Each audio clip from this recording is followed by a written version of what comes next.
Saat Jonathan Christie menahan napas di poin krusial, strategi diamnya tiba-tiba berubah menjadi badai yang membuat semua orang bertanya, apa rahasia di baliknya?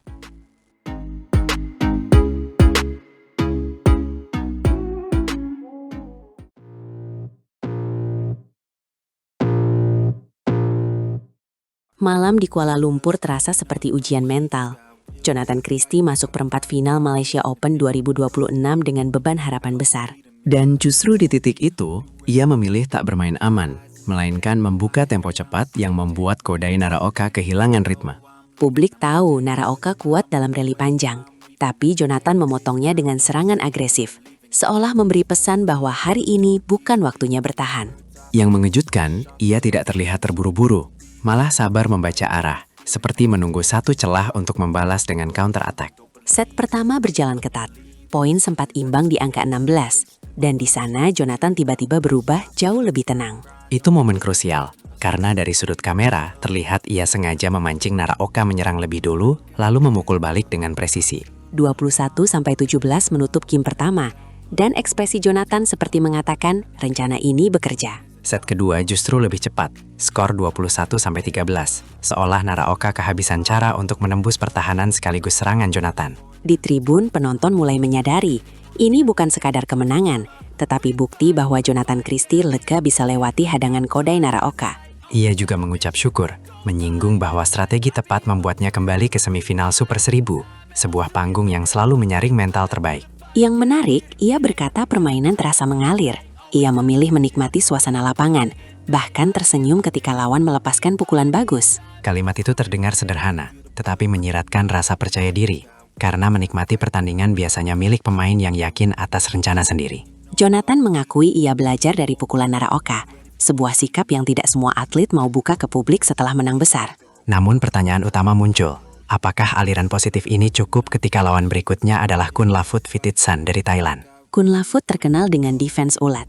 Ia jarang memberi poin gratis, dan sering memaksa lawan melakukan rally panjang sampai lelah. Disinilah duel menjadi menarik, karena Jonathan baru saja sukses dengan permainan cepat, sementara Kunlavut nyaman ketika tempo melambat. Jika Jonathan memaksa tempo tinggi sejak awal, ia harus siap menjaga ketelitian, sebab satu kesalahan kecil bisa dibalas dengan rally panjang. Sebaliknya, bila ia menunggu terlalu lama, Kunlavut bisa mengunci ritme dan membuat pertandingan mengulur sampai titik psikologis. Dalam wawancara, Jonathan menyinggung ia menunggu lawan aktif dulu, lalu melakukan counter attack. Strategi ini mungkin kembali muncul.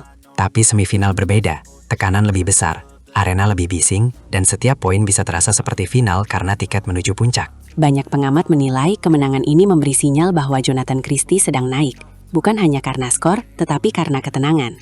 Ketenangan itu terlihat ketika ia tidak memaksa pukulan spektakuler.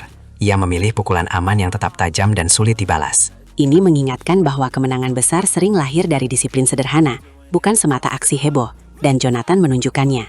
Namun ada sisi lain, Naraoka juga memberi pelajaran, terutama variasi pukulan yang membuat Jonathan beberapa kali terlambat mengantisipasi. Jonathan menyebut ia bisa belajar dari momen itu, jadi semifinal bukan hanya ujian fisik, tetapi juga ujian adaptasi taktis. Bayangkan jika ia memadukan tempo cepat dengan jeda-jeda cerdik, Kunlavut akan sulit membaca, dan duel bisa berbalik dramatis. Malaysia Open 2026 kini seperti panggung pembuktian. Apakah Jonathan mampu mengulang kisah semifinal Super 1000? Publik Indonesia pasti menunggu, karena kemenangan ini bukan sekadar langkah, melainkan cerita tentang keberanian mengubah strategi. Sebagian fans menyebut laga ini seperti pernyataan bahwa Jonathan Christie belum selesai. Ia masih ingin memburu gelar besar. Karena itu, setiap latihan esok hari akan terasa seperti ujian. Apakah ia bisa menjaga agresi tanpa kehilangan kontrol? Saat poin imbang tadi, ia memilih tenang. Sebuah keputusan yang terasa kecil, tetapi justru mengunci kemenangan dalam 2 game. Dan karena itu, banyak yang bertanya, apakah ia akan mempertahankan gaya agresif yang sukses atau mengubahnya lagi demi kejutan? Kita tahu Jonathan bisa bermain sabar, namun malam ini ia menunjukkan sisi menyerang yang berbeda, lebih tajam dan terukur. Jika sisi itu muncul lagi, Kunlavut harus mencari celah baru, sebab pertahanan ulat tanpa serangan balik sering hanya menunda kekalahan. Sebaliknya, bila Jonathan terpancing rally panjang, energi bisa terkuras, dan semifinal bisa berubah menjadi ujian ketahanan. Itulah drama yang menunggu, sebuah duel antara tempo cepat dan tembok pertahanan, yang bisa menentukan masa depan turnamen. Kemenangan atas Kodai Naraoka menjadi kunci emosional karena rasa lega itu memberi ruang untuk tampil lebih bebas besok. Namun bebas saja tidak cukup. Ia butuh fokus penuh, karena Kun Lafut selalu memanfaatkan keraguan sekecil apapun. Jadi kini pertanyaannya jelas, apakah Jonathan Christie akan menaklukkan ujian terakhir ini dan membuka jalan ke final? Atau justru semifinal menjadi pengingat bahwa di level tertinggi, setiap strategi harus terus diperbarui agar tidak terbaca.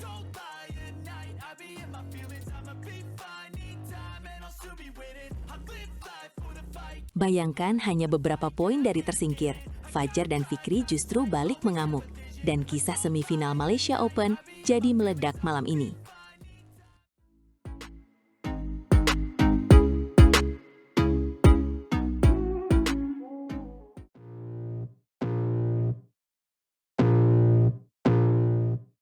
Malam di Axiata Arena terasa seperti film, karena Malaysia Open 2026 mempertemukan Fajar Alfian dan Muhammad Sohibul Fikri melawan Satwik Sairaj Rankireddy serta Chirag Shetty untuk duel balas dendam. Tekanannya besar, mereka ganda putra Indonesia peringkat 6 dunia, sementara lawan adalah juara Asian Games. Jadi, bukan sekedar laga biasa di BWF World Tour Super 1000. Game pertama seperti orkestra, Fajam dan Fikri menutup ruang, servis pendek mereka tajam, dan drive silang membuat ritme India kehilangan arah sejak awal. Mereka mengunci area net, memaksa lawan mengangkat bola, lalu bergantian mengeksekusi smash tajam, seolah mengirim pesan bahwa dominasi bisa dimulai sejak poin pertama. Tapi game kedua berbalik, Satwik dan Chirag mengganti pola, menekan depan, membuat Indonesia tertinggal, dan ketegangan itu akhirnya meledak sampai poin akhir. Ada rally panjang yang membuat seluruh arena menahan napas. Fikri menahan serangan bertubi, lalu Fajar memotong arah dengan pukulan tipis yang memutar momentum. Fikri mengaku pelatih terus menyemangati, jangan terlihat gestur menyerah. Jadi mereka menahan pandik, menjaga napas, dan perlahan menyusul. Saat tertinggal, Fajar mengubah servis, lebih pendek dan berani. Sementara Fikri lebih rapat di depan, membuat lawan ragu memilih antara menyerang atau menunggu. Itulah momen yang membuat tribun seolah berhenti, karena ketika kejar-mengejar terjadi, satu kesalahan kecil saja bisa menelan semua kerja keras. Skor akhirnya 21-10 dan 23-21.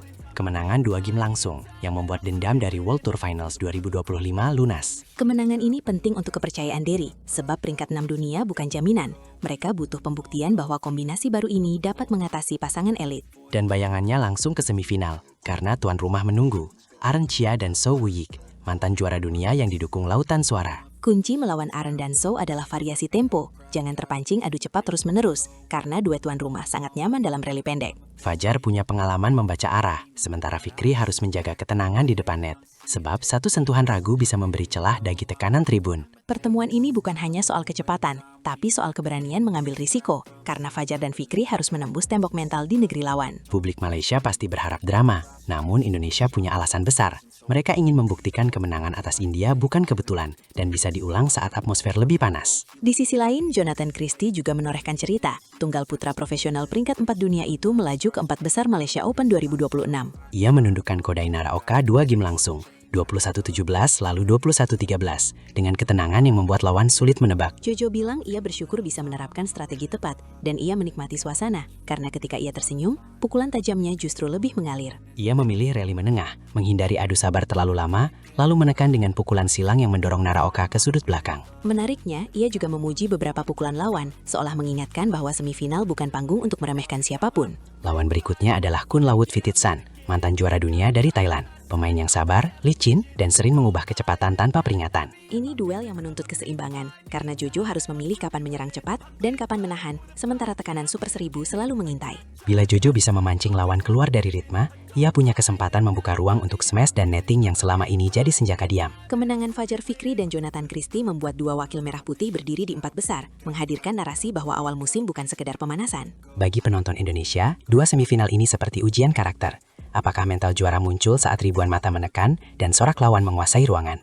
Tekanan itulah yang sering memisahkan pemenang sejati dari calon juara. Hadiah total turnamen sekitar 23,9 miliar rupiah, Tetapi yang lebih mahal adalah reputasi, karena kemenangan di Malaysia Open 2026 menggema ke seluruh tur. Di ruang ganti, cerita Fikri tentang menahan gestur menyerah mungkin terdengar sederhana, namun itu kunci yang mengubah pertandingan menjadi kemenangan. Bayangkan bila mereka larut pada ketinggalan, sejarah bisa berbeda, dan kita tidak membicarakan semifinal, melainkan penyesalan. Ada juga unsur balas dendam yang terasa bersih, karena mereka tidak sekedar menang, mereka menang dengan disiplin, menunjukkan pertumbuhan setelah kekalahan akhir musim lalu. Namun sorotan tidak hanya untuk ganda, sebab Jojo pun membawa harapan. Ia ingin kembali ke semifinal Super 1000 dengan permainan yang lebih matang. Jika Fajar dan Fikri berhasil menembus duet tuan rumah, dan Jojo mampu menaklukkan Kun Laut, maka Indonesia bisa menyalakan malam final yang penuh kejutan. Jadi pertanyaannya sekarang, apakah Malaysia Open 2026 akan menjadi panggung pembuktian, atau justru membuka babak drama baru untuk Merah Putih?